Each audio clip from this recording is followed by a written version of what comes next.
तो स्टूडेंट्स हमने अभी एक वीडियो इसका ऑलरेडी बना लिया है and where we complete the igneous rocks का हमने इंट्रूसिव टाइप के जो रॉक्स होते हैं उनको हमने डिस्कस कर लिया है। Now students we are going to discuss the important topic which is extrusive igneous rocks. अब अपन एक्सट्रूसिव इग्नेस रॉक्स को देखेंगे।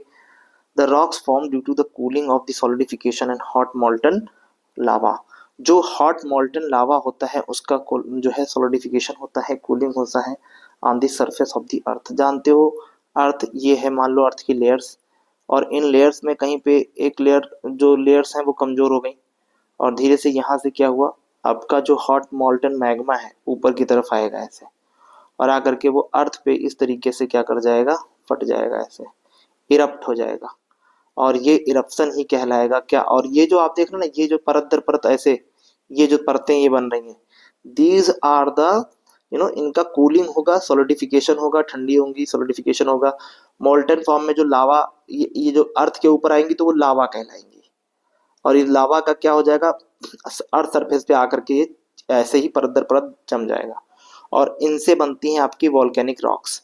और इन वॉल्केनिक रॉक्स में बेसिकली अगर हम देखें तो ये जो रीजन है आपका इंडिया में, ये वाला दक्कन ट्रैप, ये वाला, ये महाराष्ट्र और गुजरात, और ये यहाँ पर ये अच्छे से फॉर्म्ड होते हैं। और याद रखिएगा ये बेसिकली ग्रेनाइट होते हैं, और इनका सबसे अच्छा एग्जाम्पल ग्रेनाइट ही होता है ना। आप देख रहे हैं rocks are very small basalt. हाँ, तो ये बेसाल्ट टाइप की रॉक्स हैं। कैसी रॉक्स हैं? बेसाल्ट टाइप की रॉक्स हैं। याद रखिएगा बेसाल्ट टाइप की रॉक्स हैं। तो याद रखिएगा इनको क्या कहेंगे हम लोग, बेसाल्ट रॉक्स या ग्रेनाइट टाइप की रॉक्स बोल देते हैं। और इन बेसाल्ट रॉक्स का क्या होता है, धीरे धीरे धीरे धीरे क्या होता है, इरोजन होता है, और इरोड होकर के ये ब्लैक सॉइल में बदल जाती हैं आल्सो। और इसी ब्लैक सॉइल को हम लोग क्या कहते हैं, रेगुर सॉइल कहते हैं। और इनका वेदरिंग होता है धीरे धीरे इन रॉक्स का, ये बात आपको याद रखनी है। तो यहाँ तक आपको बात समझ में आ गई इन इश्यू की। अब देखते हैं हम टाइप्स ऑफ रॉक्स को। तो आप देख रहे हैं टाइप्स ऑफ रॉक्स में एक तो आपकी इग्नेयस रॉक्स है, और ये जो रॉक्स होती है इग्नेयस, ये प्राइमरी होती है, क्योंकि इसी के रॉ मटेरियल से आपके सेडिमेंट्री भी बनते हैं, मेटामॉर्फिक भी बनते हैं। तो टाइप्स ऑफ रॉक्स में आपने देख लिया कि इग्नेयस रॉक्स का जब काफी जो है टेम्परेचर पे, टेम्परेचर लॉट ऑफ प्रेशर से क्या होगा, इन्हीं रॉक्स का डिक्लाइन होगा धीरे धीरे, और ये आपके ट्रांसफॉर्म हो जाएंगी सेडिमेंट्री के रूप में एंड आपके मेटामॉर्फिक के रूप में। तो ये हो गए। आप देखिए इंट्रूसिव और एक्सट्रूसिव का एक एग्जांपल देख लो आप लोग। एक्सट्रूसिव देखिए अर्थ के ऊपर आ रहा है इस तरीके से, जो मोल्टन मैग, जो आपका लावा है, ऐसे परत दर परत क्या हो रहा है बताओ, ये आपका। और ये जो रॉक्स बन रहे हैं ये बेसिकली अभी मैंने बताया था बेसाल्ट टाइप के रॉक्स हैं, और इन्हीं के इरोजन से काली मिट्टी का निर्माण होता है, जिसको रेगुलर सॉइल के रूप में अपन जानते हैं। एक्सट्रूसिव देखो अर्थ के अंदर ही आपका बन के तैयार हो गया है। इसमें मैंने आपको बहुत सारे बताए थे, जैसे एग्जाम्पल में देखो यहाँ पे जितने भी तुम्हारे इंट्रूसिव हैं, है ना, इंट्रूसिव, उनमें देखो बैकोलिथ, फैकोलिथ, बैकोलिथ, फैकोलिथ, शॉर्ट स्टॉक होते हैं, वेंस होते हैं, डाइक होते हैं, सिल होते हैं, डाइक होते हैं, सिल, और ये लाइकोलिथ होता है। अगर जो अर्थ के ऊपर आ गया है ना, तो उसमें आप जानते हैं एक्सट्रूसिव, एक्सट्रूसिव को हम लोग देखते हैं। तो यहाँ तक आई होप आपको मैंने समझा दिया, इंट्रूसिव और एक्सट्रूसिव के फॉर्मेशन आपको समझ में आ गए, ठीक है। चलो अब अपन आते हैं, देखिए जैसे यहाँ पे एक फिगर दिया गया है, fast cooling and crystal size, ये दिखा रहा है किस तरीके से जो पैराफाइट कोन होता है इस तरीके से कोन बन जाता है, शंकुनुमा बन जाता है, आप देख पा रहे होंगे यहाँ पे। तो वॉल्केनिक इरप्शन यहीं पर, यहाँ पर भी हो रहा है, और यहाँ पे आप देख रहे हैं इस तरीके कोन बन गया है, इस तरीके से कोन, हार्ड मॉल्टन मैग्मा इस तरीके से पड़ा हुआ है, जो ऊपर आकर के लावा के फॉर्म में जाना जाता है। तो यहाँ पर आप देख रहे हैं कैसे ऊपर की तरफ। तो ये मैग्मा चैम्बर है, ये वाला मैग्मा चैम्बर है, याद रखना। और यहाँ से मैग्मा ऊपर की तरफ निकलता है, अंदर मैग्मा है, जब ऊपर यही मैग्मा ऊपर आता है तो ये परत दर परत जब जमता है तो इसको लावा बोल देते हैं। और अभी मैंने बताया था लावा के सॉलिडिफिकेशन से, लावा के कूलिंग से ही आपका फॉर्म होते हैं इस तरीके के रॉक्स, जिसको एक्सट्रूसिव रॉक्स के रूप में अपन जानते हैं।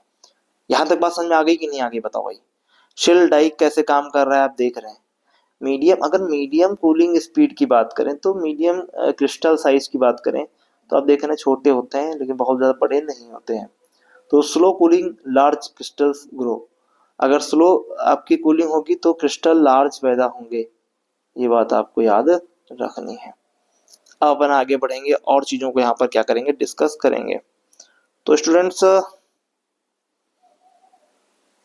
इग्नेस रॉक्स के को यहाँ पे आपका हिंदी में दिया है, तो एज यू, अगर आप हिंदी मीडियम से हैं तो आप चीजों को यहाँ पर देख सकते हैं कि मैग्मा के ठंडा होकर ठोस रूप धारण करने के विभिन्न प्रकार की जो इग्नेस पिंड हैं उनका निर्माण होता है। मैग्मा जब ठंडा होता है और ठोस रूप जब धारण कर लेता है मैग्मा ही, ठीक, तो उसको इग्नेस रॉक्स के रूप में जानते हैं। इसका नामकरण इसके आकार, स्थित रूप, आसपास में पाई जाने वाली चट्टानों के आधार पर किया जाता है। अधिकांश चट्टानी जो पिंड होते हैं वो अंतर्वेदी इग्नेस चट्टानों से बनते हैं। बैथोलिथ इसका जो है इग्नेस रॉक्स का सबसे बड़ा एक एग्जाम्पल है। बैथोलिथ देख रहे हैं, बैथोलिथ इग्नेस चट्टानी पिंड है, अंतर्वेदी है और चट्टानों से बनता है, और यह पातालीय पिंड है और एक बड़े गुंबद आकार का होता है जो किनारे पर खड़े होते हैं, और इनका ऊपरी विषम होता है और ग्रेनाइट से बनता है। अब आप देख लीजिए, ग्रेनाइट से बनता है ये, ठीक। संयुक्त राज्य अमेरिका की अगर बात करें तो बैथोलिथ 40,000 वर्ग किसी से भी अधिक विस्तृत है। कनाडा कोस्ट पर बैथोलिथ इदाहो के नाम, इदाहो से भी बड़ा है। बैथोलिथ इदाहो से भी बड़ा है। कनाडा का जो कोस्ट रेंज है वो बैथोलिथ इदाहो से भी बड़ा है, और इदाहो जो बैथोलिथ है 40,000 स्क्वायर किलोमीटर पर है, जो कि अमेरिका में मिलता है। तो इनका नाम भी देखो आपको, इदाहो। अब आप आपसे पूछ ले इदाहो क्या है, तो इदाहो एक प्रकार का बैथोलिथ है जो कि कनाडा कोस्ट रेंज में मिलता है, और इससे भी बड़ा, कनाडा कोस्ट रेंज से भी बड़ा बायोलिथ इदाहो है, जो सबसे बड़ा जो है आपका माना जाता है। तो आपसे क्वेश्चन पूछ लेगा कि संयुक्त राज्य अमेरिका का इदाहो बैथोलिथ 40,000 वर्ग किलोमीटर से भी अधिक विस्तृत है। कनाडा कोस्ट रेंज बायोलिथ बायोलिथ बायोलिथ इदाहो से भी बड़ा है। तो कनाडा कोस्ट रेंज में जो आपका बायोलिथ इदाहो है, वो इदाहो बैथोलिथ जो है इससे वो बड़ा है, ये बात आपको बता रहा है। अब आप आगे बढ़ जाओ, स्टॉक क्या होते हैं। अब एक एक चीज डेफिनेशन मिलेगी आपको कि लैपोलिथ क्या है, सिल क्या है। यार इनकी अगर डेफिनेशन आपको याद करनी है तो हमारा एक ग्रुप है, उस पर चले जाओ। हमने इस तरीके से फिगर सारे डाल दिए हैं, ये सब फिगर आपको डाल दिए हैं, वहां पे आपको जाना है और चीजों को बस देखना है और ऑब्जर्व करके चीजों को छोड़ देना है। यार देखो, अगर ऑब्जर्व कर लोगे बेटा तो तुम्हारी चीजें और अच्छे से क्लियर हो जाएंगी। देखो मेरा काम तो पढ़ाना है, मैं पढ़ा रहा हूँ आपको, लेकिन if you want to know the definition of these particularly topics like stock क्या है, तो स्टॉक छोटे छोटे आकार के बैथोलिथ स्टॉक होते हैं। छोटे छोटे जो छोटे आकार के जो बैथोलिथ होंगे उन्हीं को स्टॉक कहते हैं। बस सुन समझ लो, छोटा बच्चा टाइप का है ना। तो इसका ऊपरी भाग गोलाकार गुंबद नुमा होता है, हाँ? तो ये बात याद रखिएगा, इसका जो ऊपरी भाग है वो गोलाकार गुंबदनुमा होता है। स्टॉक का विस्तार 100 वर्ग किलोमीटर से कम होता है। लैकोलिथ जब मैग्मा के ऊपर की ओर जोर से ऊपर उठता है तो गुंबदकार के रूप में जम जाता है, जिसको लैकोलिथ कहते हैं। और मैग्मा के तेजी से ऊपर उठने और गुंबदाकार ठोस पिंड छतरीनुमा दिखाई देता है। उत्तरी अमेरिका का पश्चिमी भाग लैकोलिथ के कई उदाहरण मिलते हैं।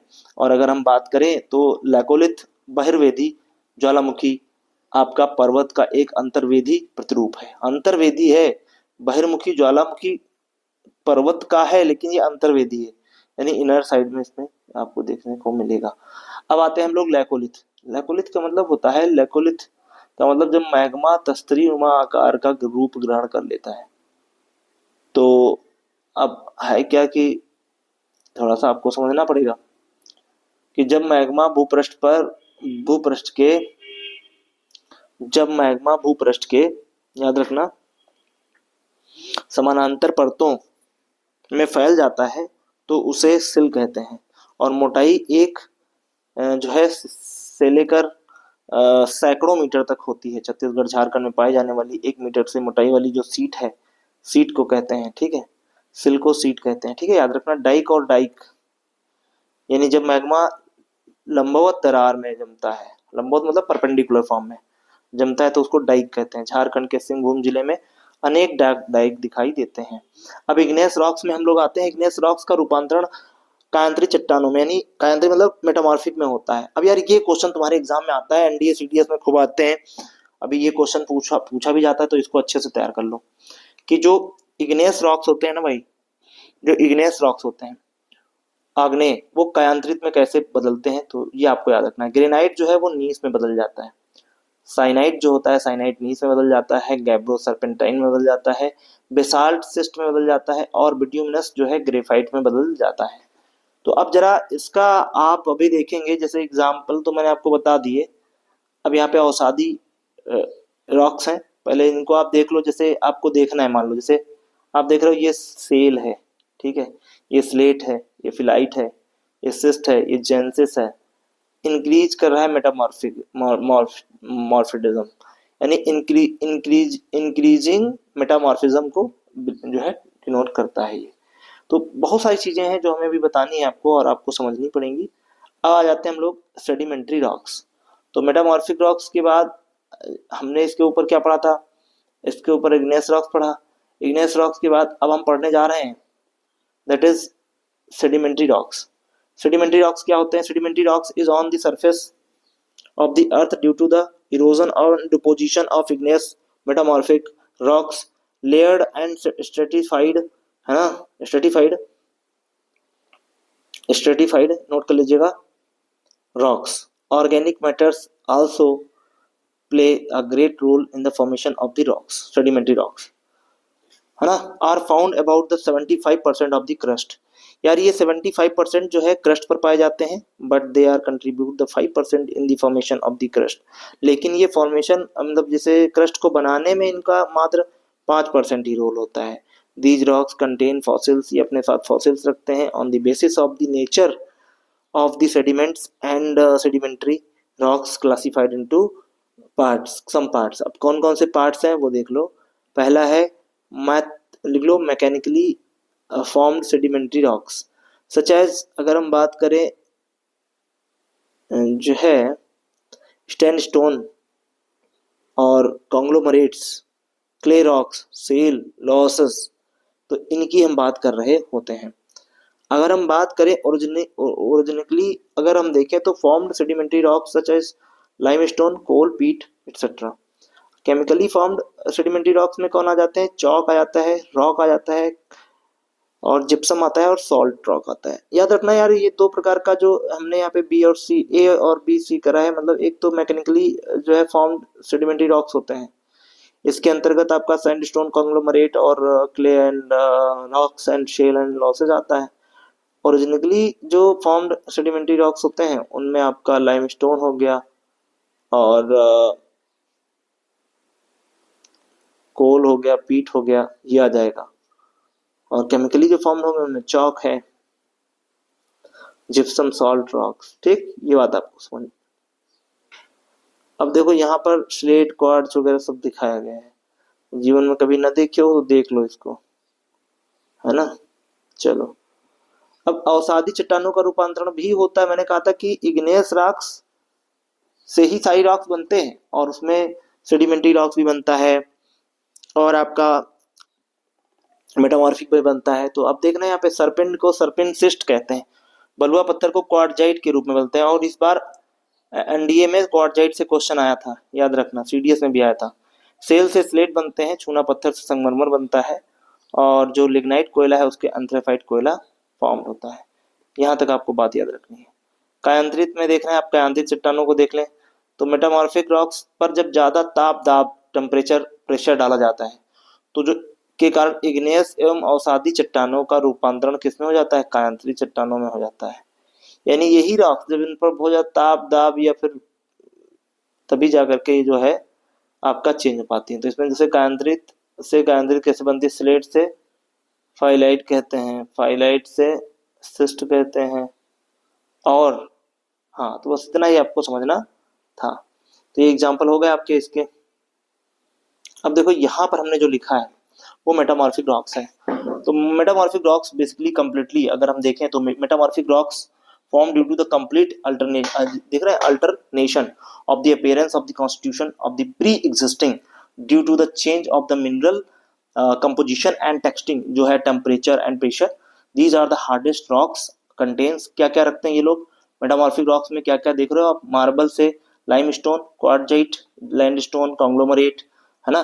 ये तीनों भागों में हमने बांट करके इनको सबको समझा दिया है कि कैसे सिस्ट से फेलाइट बनता है, सर्पेंटाइन से गैब्रो बनता है, फिलाइट से स्लेट बनता है, सिस्ट से बेसाल्ट बनता है, एम्फोबोलाइट से जो है बेसाल्ट बनता है, जेनेसिस से ग्रेनाइट बनता है। तो ये सारा जो आपका आप देख पा रहे हैं, ये जो चार्ट है इसको अच्छे से पढ़ लेना, समझ लेना, मेटामॉर्फिक रॉक्स सबको समझ में आ जाएंगे। तो रॉक्स का जो हमने एक साइकिल है, ये सब चीजें हमने क्लियर कर दिया। अब कॉन्टिनेंटल ड्रिफ्ट थ्योरी अगला हमारा टॉपिक होगा। कॉन्टिनेंटल ड्रिफ्ट थ्योरी किसने दी है, कैसे वर्क करती है, इसको हम लोग अच्छे से समझेंगे।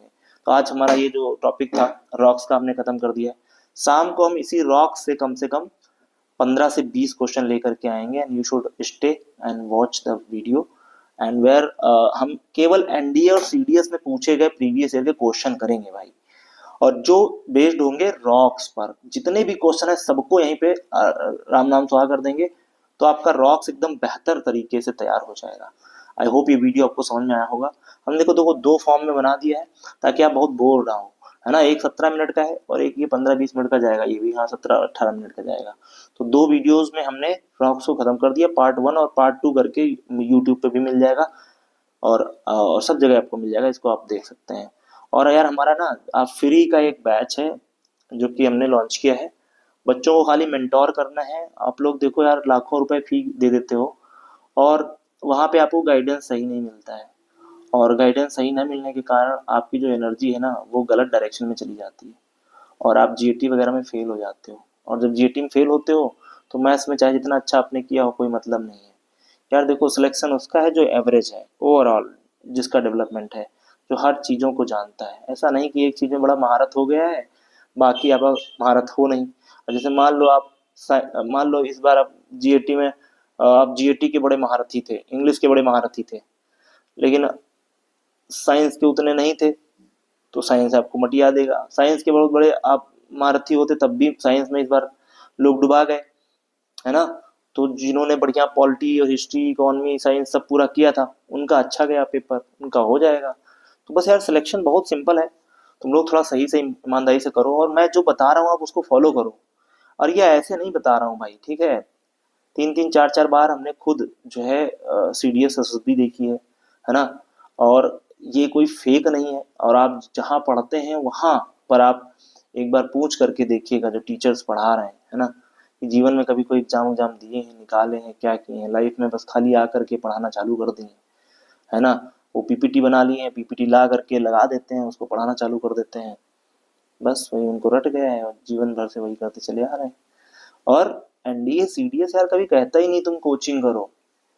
ये सब कोचिंग करने के नाम पे वो लोग बहुत चिढ़ते हैं। क्यों यार, यूपीएससी क्यों कहेगा तुम कोचिंग करो? यूपीएससी अपने डॉक्यूमेंट से क्वेश्चन बनाता है, एनसीईआरटी से क्वेश्चन बनाता है, और तुम एनसीईआरटी पढ़ते नहीं हो, तुम पढ़ते हो गाइड मास्टरों की, कोचिंगों की, जो 75 बुकों से लेकर के कट एंड पेस्ट करके कॉपी किताबें बनाई जाती हैं, उनको पढ़ के क्या होगा तुम्हारा।